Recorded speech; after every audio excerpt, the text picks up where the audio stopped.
Gold, trusted gold buyers. మీరు తాకట్టు పెట్టిన బంగారాన్ని విడిపించి ఈ రోజు ఉన్న మార్కెట్ ధరకు కొనబడను. అక్కడ ఒక ఎక్స్ట్రాడినరీ ఒక సీన్ ఉంటుంది. చాలా చాలా హిట్ అయిన ఒక సినిమా, ఆఫ్ కోర్స్ అందరికి తెలుసు. అండ్ ఒక పర్టికులర్ సీన్ బ్రదర్స్ మధ్య జరుగుతుంది. శశి కపూర్ మళ్ళీ అమితాబ్ బచ్చన్ అక్కడ ఒక కాన్ఫ్రంటేషన్ జరుగుతుంది. ఆ కాన్ఫ్రంటేషన్ టైంలో నీకెక్కడో నాకు వచ్చి ఒక స్పార్క్ అయింది నా లోపల. మేబీ ఆ ఇంపాక్ట్ ఆయన ఇచ్చారు నాకు, ఆ సీన్ నాకు అలా ఇంపాక్ట్ అయింది, అది నేను చెప్పలేను. బట్ అక్కడెక్కడో నాకు నేను యాక్టర్ అవ్వాలి అని ఒక స్పార్క్ వచ్చింది. బట్ దాన్ని ఇంట్లో చెప్పడానికి నాకు చాలా భయం.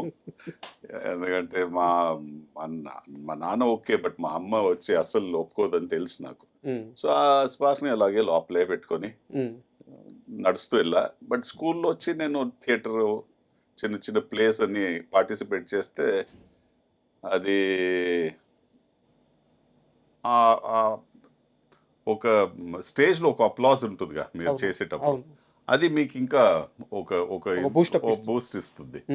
సో అలాంటి ఒక దీంట్లో నేను అప్పుడు షూర్ అయ్యాను, సరే నేను కెరియర్ చూస్ చేసుకుంటే ఇది చేసుకుంటానని. బట్ నేను అది కెరియర్గా చూస్ చేసుకోలే. అప్పుడు నేను అడ్వర్టైజింగ్ లోపల వెళ్ళిపోయాను.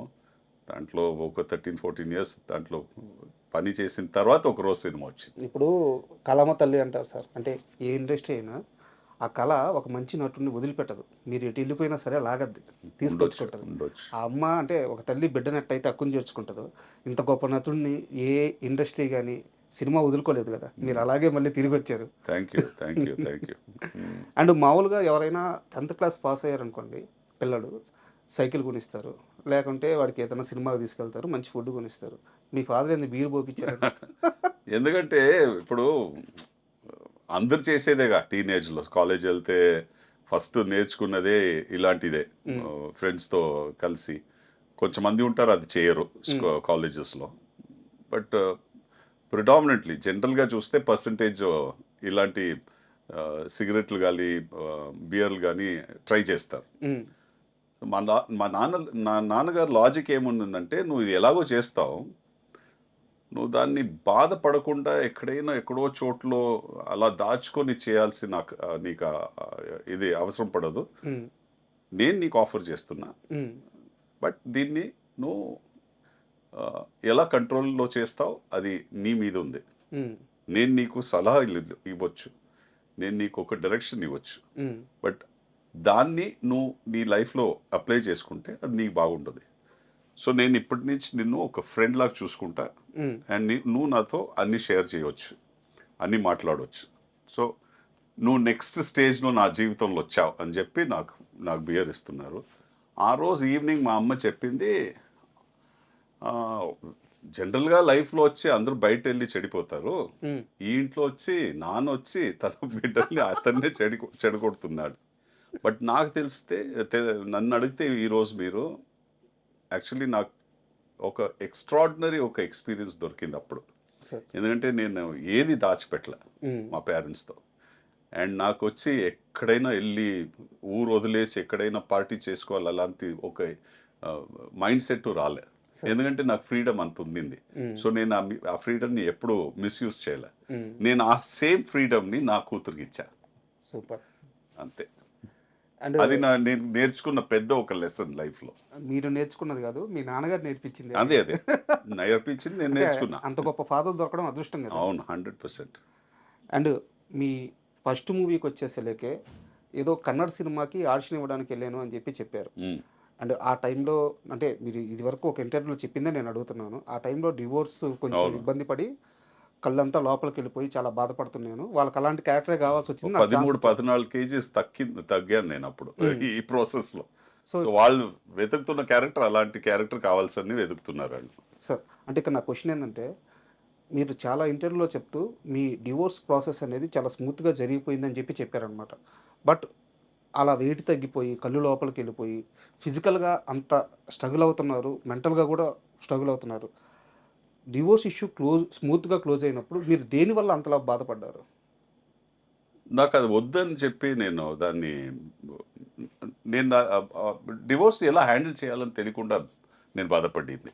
ఉమ్, ఎందుకంటే ఇప్పుడు మీరు దాన్ని వెనక్కి చూస్తే నేను అంత ఒక స్ట్రెయిన్ తీసుకొని నాకు భయం ఏముందంటే నాకు ఒక కూతురు ఉంది, తనకు ఫ్యూచర్ ఏమవుద్ది, ఉమ్, తన ఇప్పుడు 15-20 సంవత్సరాల తర్వాత అడిగే క్వశ్చన్స్కి ఎలా నేను దానికి ఆన్సర్స్ ఇస్తానని ఒక బాధ అప్పుడు ఉండింది. సార్ బట్ లేటర్ స్టేజెస్ అందుకే నేను అంత అంత దాన్ని చాలా పర్సనల్గా తీసుకున్నా. ఉమ్, అంత పర్సనల్గా తీసుకోవడానికి నాకు తెలిసి ఈ రోజు మీరు అడిగితే అది అంత పర్సనల్గా తీసుకోవడానికి ఏంటి పెద్ద గొప్ప విషయం కాదు. ఓకే ఎస్, మనకి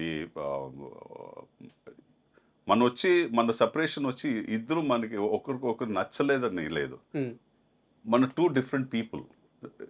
మనకి మన డే టు డే లైఫ్లో ఎన్నో ఒక సిచ్యువేషన్స్లో మనం కలిసి ఆలోచిస్తే ప్రాక్టికల్గా మనం వెళ్ళలేము.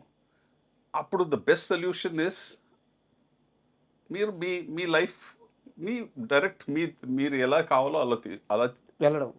అలా వెళ్ళిపోతే బెటర్. ఉమ్, ఉమ్, అది నేను ఈరోజు అందరికి చెప్తా. ఉమ్, ఎందుకంటే నేను చెప్పేది మీరందరూ డివోర్స్ తీసుకోవాలని చెప్పట్లేదు. బట్ ఏం చెప్పేదంటే త్వరగా చిన్న వయసులో పెళ్లి చేసుకోకండి అని చెప్తా. ఎందుకంటే మెచ్యూరిటీ ఉండదు. సార్ ఇంకోటి అంటే మీరు ఎప్పుడు 30-35 సంవత్సరాలు వస్తారో ఉమ్, మీ థాట్ ప్రాసెస్ 20 Change సంవత్సరాలు ఉన్నప్పుడు 35 సంవత్సరాలు కాదు 30 సంవత్సరాలు ఉన్నది థాట్ ప్రాసెస్ మారు ఉంటుంది, సార్ మీ అవుట్లుక్ మారు ఉంటుంది. సో ఒక ప్రాక్టికల్గా ఒక 5-7 years of work experience Unni life చూసి కొంచెం సార్ తర్వాత మీరు ఏదైనా ఒక పార్ట్నర్ చూస్ చేసుకొని పెళ్లి చేసుకుంటే అది బెటర్ ఉంటుంది. Not at 21, 22, 23. అది చాలా చిన్న వయసు. అది చాలా ఇంటర్వ్యూలో దాచిపెట్టి చెప్పారు కానీ ఆ పెళ్లి చేసుకుంది మీరే కదా, లవ్ మ్యారేజే కదా అది. లవ్ మ్యారేజ్ అని చెప్పలేను నేను. అఫ్ కోర్స్ చూసాం మనం. అండ్ మా బ్రదర్ ఆఫీస్లో పనిచేసే అమ్మ అండ్ వాళ్ళు ఫార్మల్గా నేను ఇమీడియట్గా చెప్పాను, ఇది మనం పెళ్లి చేసుకోవాలంటే ఇమీడియట్గా మీ మదర్ ఫాదర్ని నేను కలుస్తాను, మా అమ్మ నాన్నని వచ్చి మీరు కలవండి అని చెప్పి ఫార్మల్గా చేసాం. ఉమ్, ఎందుకంటే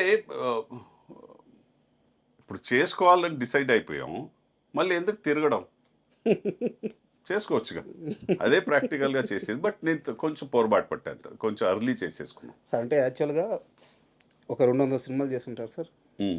200 సినిమాలు చేసిన నటునికి అంటే ఈరోజు మీరు చాలా రేరు. నాలాంటి ఒక వ్యక్తి మీ ముందు కూర్చొని మాట్లాడడం అంటే ఒక 10 మందికి దొరికే అవకాశం ఇది. సో ఈ జర్నీలో నేను మీ విడాకులు ఎలా జరిగింది ఇలాంటివన్నీ నేను మాట్లాడకూడదని ముందే ఫిక్స్ అయ్యాను. కాకపోతే ఇక్కడ ఒక సమస్య ఏమైందంటే మీ జీవితం మొత్తం కూడా మీ పాప చుట్టూ తిరిగింది. అవును. సో మీ పాపని మిమ్మల్ని కలిపి ఆ బాండింగ్ గురించి అడగాలంటే ఈ టాపిక్ తీసుకురావాల్సి వస్తుంది. అందువల్లే ఇంకొక 2-3 క్వశ్చన్స్ సార్, నేను దీన్ని క్లోజ్ చేసేస్తాను. డివోర్స్ అయిపోయినాయి, పాపది నా బాధ్యత. మీరు అడిగే ముందు ఒక చెప్పేస్తా, సార్ డివోర్స్ వచ్చి క్రైమ్ కాదు. లేదు